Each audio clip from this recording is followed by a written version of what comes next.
parents, grandparents, extended family, friends, and graduates. It is my honor to welcome you to the commencement for the Incarnate Word Academy Class of 2015. On behalf of the Class of 2015, I thank you for your love and support over the years that has formed us into the young women we are today, ready to take on the challenges of the future. Thank you, teachers and faculty, for your passion and devotion to education, parents, for your endless love, care, and emotional support, and friends, for your laughter and encouragement that has helped us and supported us throughout the past 4 years. You have all touched our lives in innumerable ways, and for that we are forever grateful. Although today we celebrate all of the hard work, dedication, and countless hours of lost sleep that has allowed us to reach our summit at graduation, we must also recognize the journey we took to get here. 4 years ago, 64 beautiful, bright young ladies walked underneath the red awnings of Incarnate Word Academy for the very first time. 4 years ago, they bought their plaid skirts, met their big sister, and claimed their own icon in Mr. Mooneyham's English class. 4 years ago, they became part of the sisterhood that is Incarnate Word Academy. Those same young ladies are now the young women sitting before you, the Class of 2015. Freshman year was a time of much discovery. As incoming high school students, we all remember the feeling of apprehension and excitement on that very first day. We all remember the first friend who we met playing icebreakers at orientation, the day you walked into the wrong class because you were on the wrong floor, the days you stepped into Mr. Bryant's biology class, terrified of the celebration of knowledge that was about to be given to you, and the day you got your first A on a test.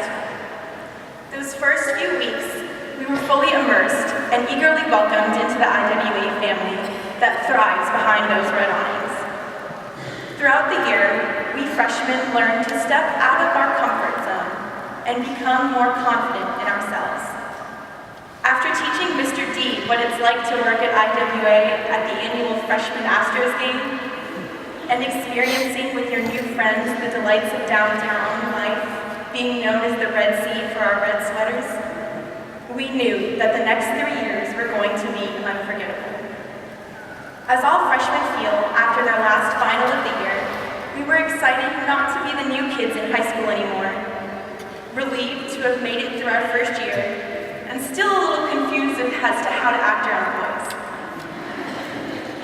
Once sophomore year rolled around, we looked back at the pictures posted on Facebook and realized how immature and awkward we were as freshmen. Constantly questioning why we dressed up so weird during Spirit Week, because, come on, you know you'd never be caught looking like that again. If you ask any one of us what happened our sophomore year, none of us could really tell you. It just wasn't very monumental, but more of a transient 10 months. We were tired of driving miles and miles to see our friends over the summer, and happy to see them every day at school, ambivalent towards getting back into the routine of 9 44-minute class periods a day, and restlessly awaiting the title of upperclassmen. As the year dragged by, little moments in class that made us laugh and taught us life lessons were the ones that got us through the year.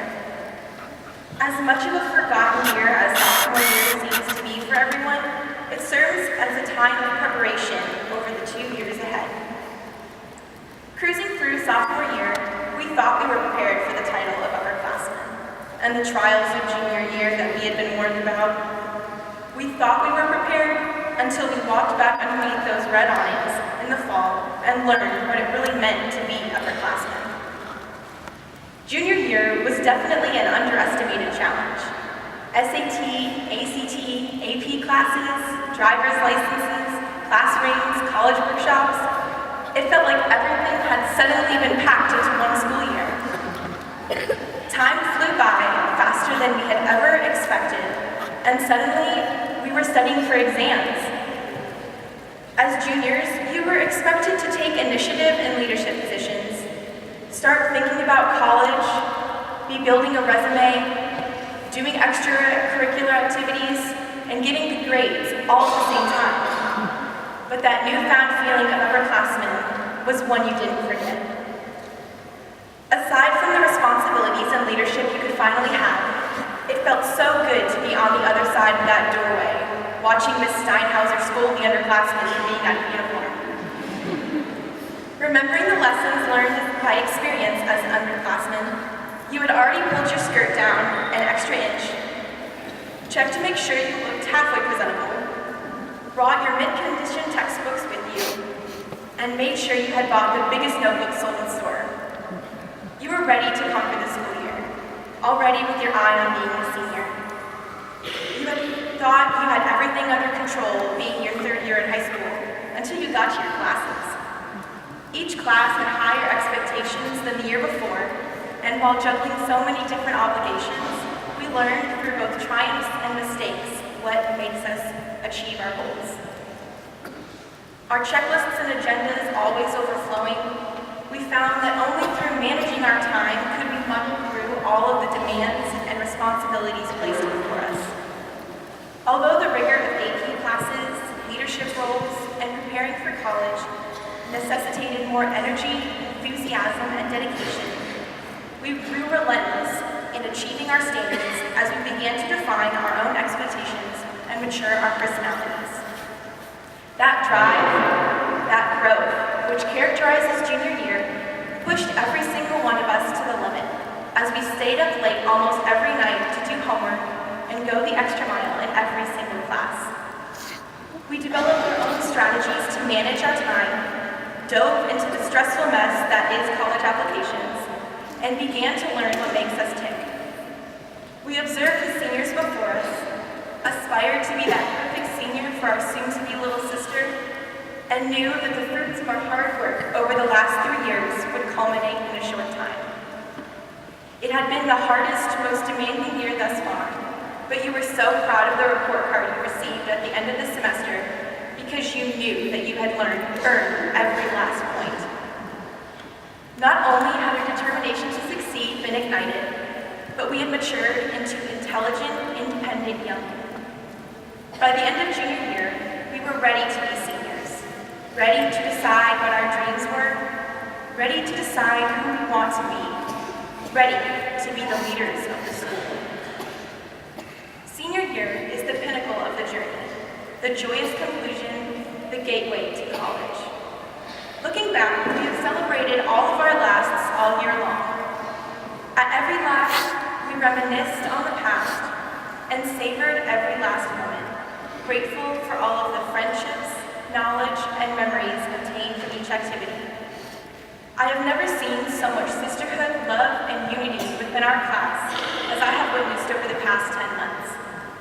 We have shared so many unforgettable memories this year, being big sisters, sitting at the senior table during the Thanksgiving luncheon, watching Netflix, sneaking in extra sleep time and snack time anytime we could, crazing over iPad app fads that only lasted for a day, bonding on senior retreat, celebrating on Foundation Day, getting our caps and gowns, filling the hallway with balloons for senior prank, and counting down the last few seconds as seniors in the hallway.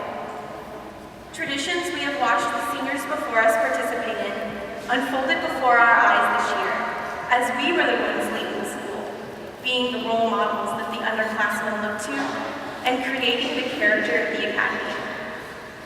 Senior year is a bittersweet goodbye, but it is a celebration of our journey through Incarnate Academy. Those 64 beautiful, bright young ladies from freshman year walked out from underneath the red awnings for one last time this week, after having blossomed into their own tenacious, unique individuals. They have matured together and grown into young women, filled with the academics, values, and spirituality of the Sisters of the Incarnate Word and Blessed Sacrament.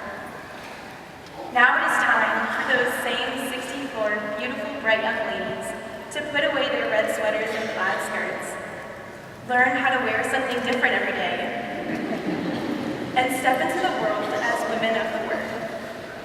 Well united by the bond of the Incarnate Word sisterhood, we are a diverse group who will touch the world in a variety of ways as a result of what was gained at Incarnate Word Academy.